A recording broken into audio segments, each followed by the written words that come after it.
সন্তানকে ভুলেও তিনটি কথা বলবেন না, বললে ওই সন্তানের মহাবিপদ আসবেই, এটা পরীক্ষিত।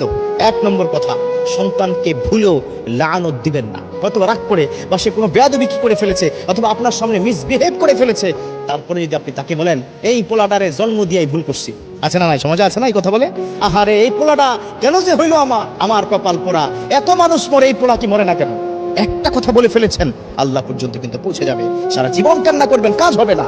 দুই নম্বর কাজটা কিন্তু আমরা অনেক বেশি পরিমাণে করি। এই 2 নম্বর কাজটি করার কারণে আমার সন্তানটা নষ্ট হচ্ছে, সেটা হচ্ছে সন্তানের সামনে মিথ্যা বলবেন না বা তাকে মিথ্যা শিখাবেন না। 3 নম্বর, এটা বর্তমান সময় সবচাইতে বেশি ক্রাইসিস হচ্ছে, বর্তমান সময় ফ্যামিলি ক্রাইসিস, সেটা হচ্ছে হাজবেন্ড এবং ওয়াইফের মধ্যে যখন ঝগড়া হয়, সেই ঝগড়াটা কখনোই আপনার সন্তানের সামনে করবেন না। যদি করেন, আপনার প্রতি অশ্রদ্ধা, আপনার প্রতি ভালোবাসা কমে যাবে।